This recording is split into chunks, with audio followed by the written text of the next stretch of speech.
মনে হয়েছে যে যেহেতু ক্রান্তিকালীন অবস্থা এখন আর নেই, পরিস্থিতি ভালো হয়েছে, আমি আমার দায়িত্ব শেষ করে আমার যে মূল কাজ শিক্ষকতাটা ফেরত যেতে চাই। আর আমি বাবা বুড়া হয়েছি, আমার বিশ্রামের প্রয়োজন। জানি না আসলে, এটা তো আমি জানি না।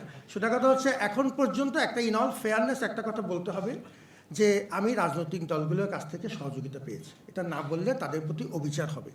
আমি বিশ্ববিদ্যালয়ের স্বার্থে বিএনপির প্রধানের কাছে গিয়েছি, জামাতের প্রধানের কাছে গিয়েছি, এনসিপির প্রধানের সাথে কথা বলেছি।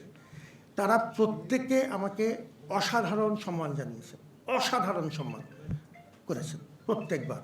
তারা খুব ভালো মতোই জানেন যে আমি রাজনীতির মানুষ না, কিন্তু তারা আমাকে সম্মানটুকু দেখিয়েছেন।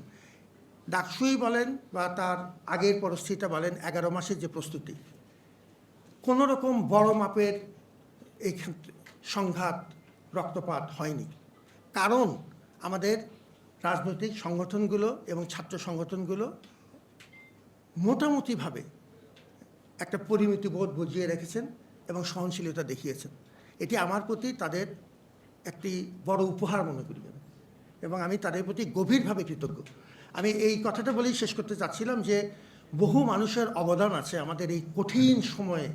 যখন আমি মাঝে মাঝে চোখ বন্ধ করে চিন্তা করি যে কি কঠিন সময় আমরা অতিক্রম করেছি এবং আল্লাহর রহমতে মানুষের ভালোবাসায় আমি অনেক মানুষের কাছে কৃতজ্ঞ।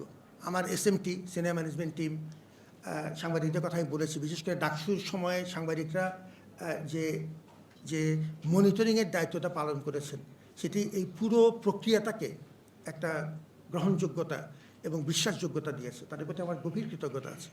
যে সাংবাদিক দায়িত্ব পালন করতে যেয়ে মারা গিয়েছিলেন, আমি এখনও, এবং এটা আমি এখান থেকে বলছি, আমি তার জন্য দোয়া করি, কোনো কঠিন ব্যাপার। আমি এখনও মনে করি যে রাজনৈতিক দলগুলো একটা সম্পূর্ণ অরাজনৈতিক মানুষকে যতটুকু সহযোগিতা করা সম্ভব তারা আসলে করেছে। এটা যদি আমি বলি যে করেন, এটা অন্যায় হবে।